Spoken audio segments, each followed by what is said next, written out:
اعوذ باللہ من الشیطان الرجیم بسم اللہ الرحمن الرحیم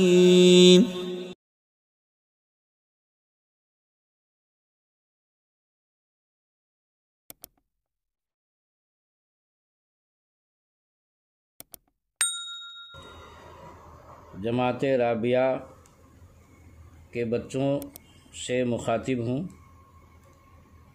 جماعت رابعہ دارالعلوم غریب نواز الہ آباد کے بچوں کے سامنے آج نور الانوار کا آغاز کیا جاتا ہے۔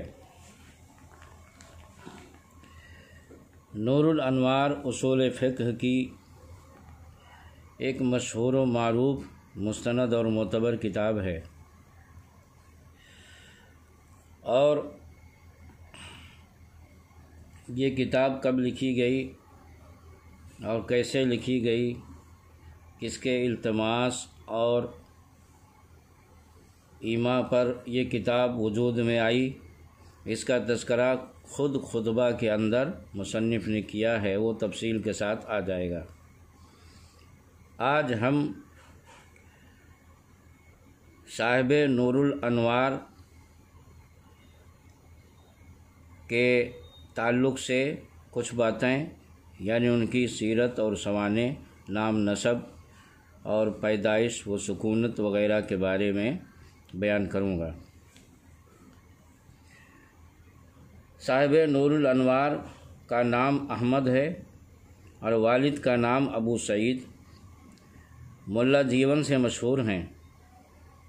سلسلہ نسب یوں ہے: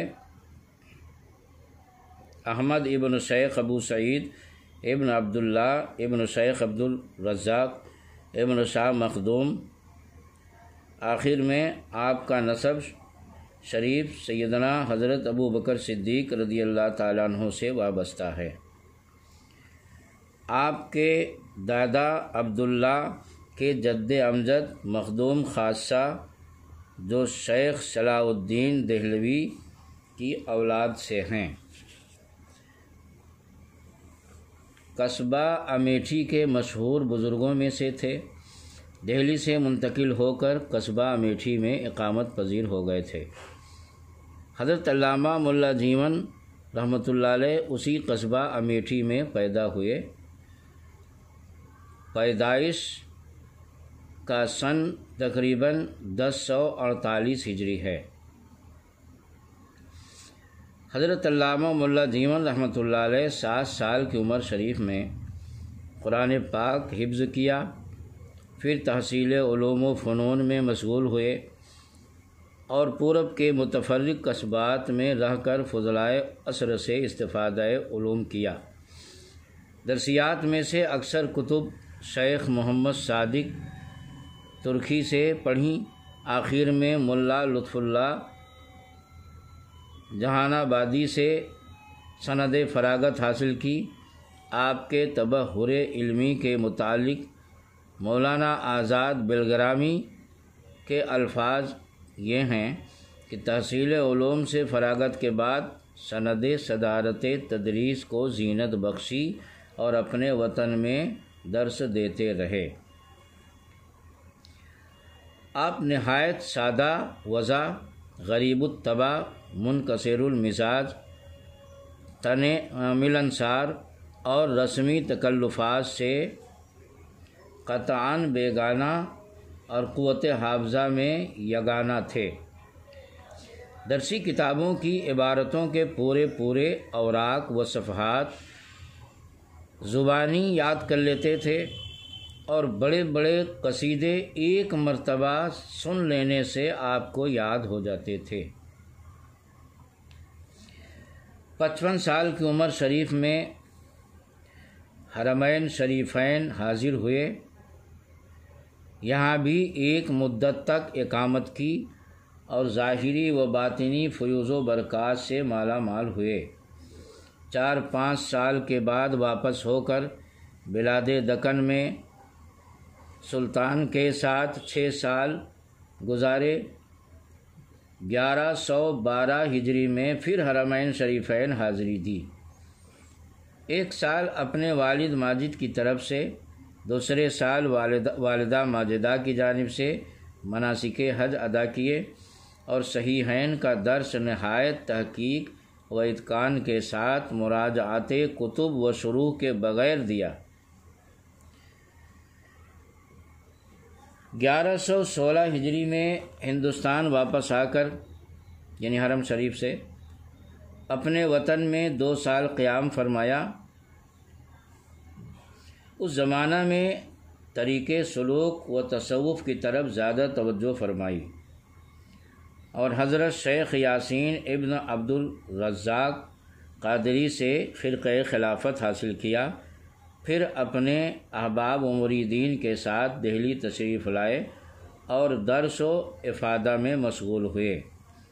اس سے معلوم ہوا کہ آپ باقاعدہ حضرت علامہ شیخ یاسین ابن عبد الرزاق قادری سے علم تصوف حاصل کیا اور آپ علم ظاہر کے ساتھ ساتھ علم باطن سے بھی آراستہ اور پیراستہ تھے۔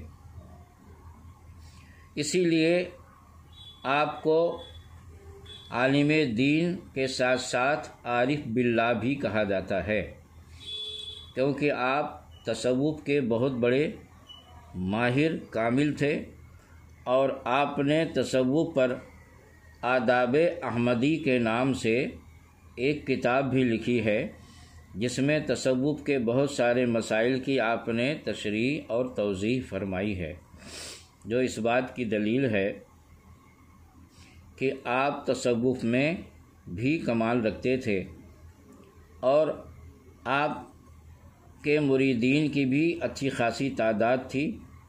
کثرت سے لوگ آپ سے روحانی فیضان حاصل کرتے اور مستفیض ہوتے،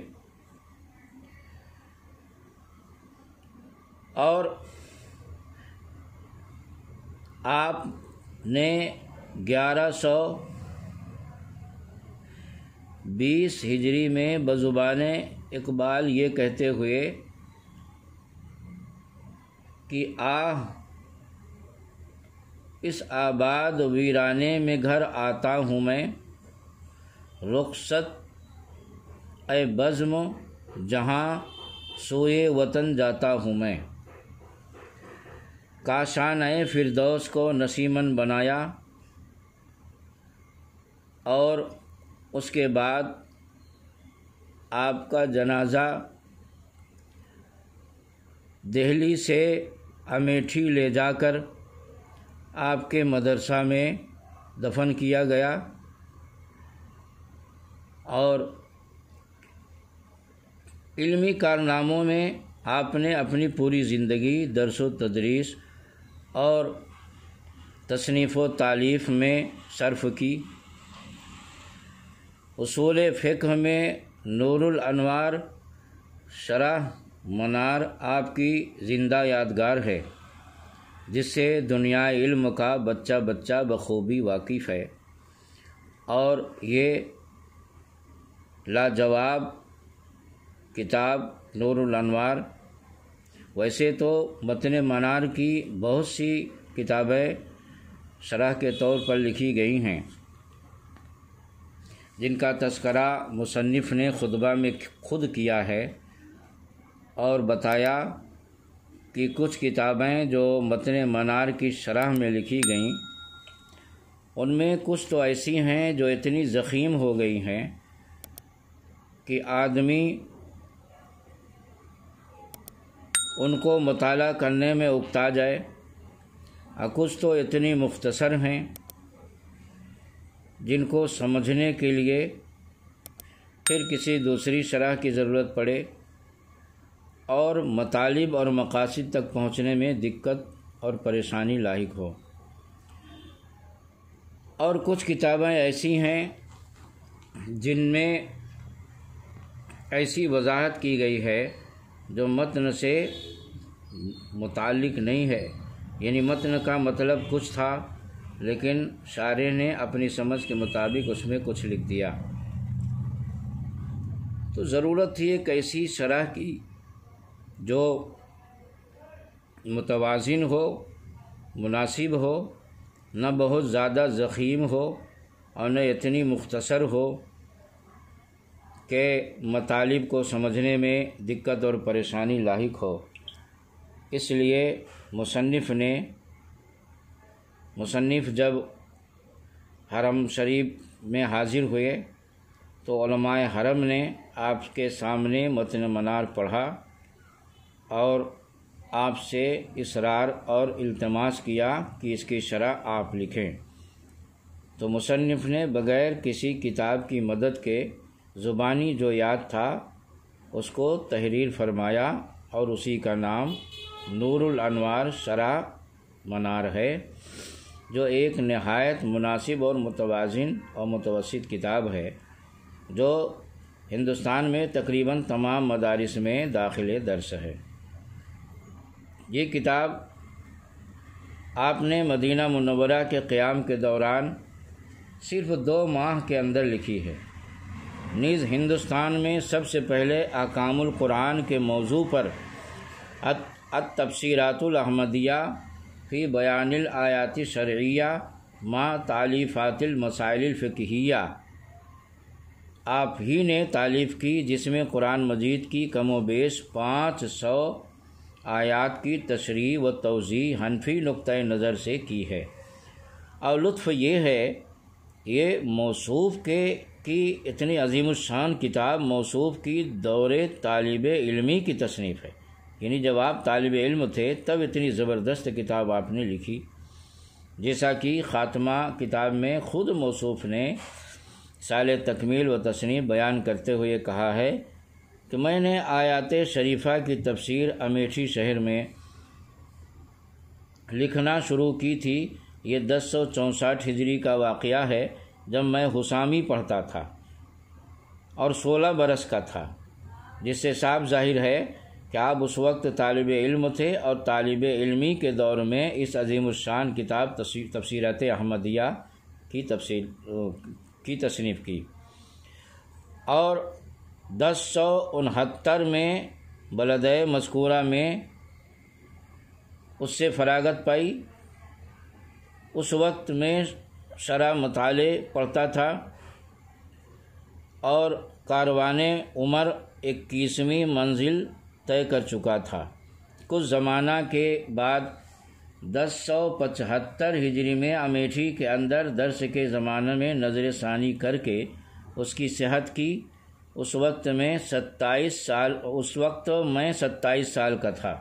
ان کے علاوہ دیگر تالیفات یہ ہیں: السوانح، یہ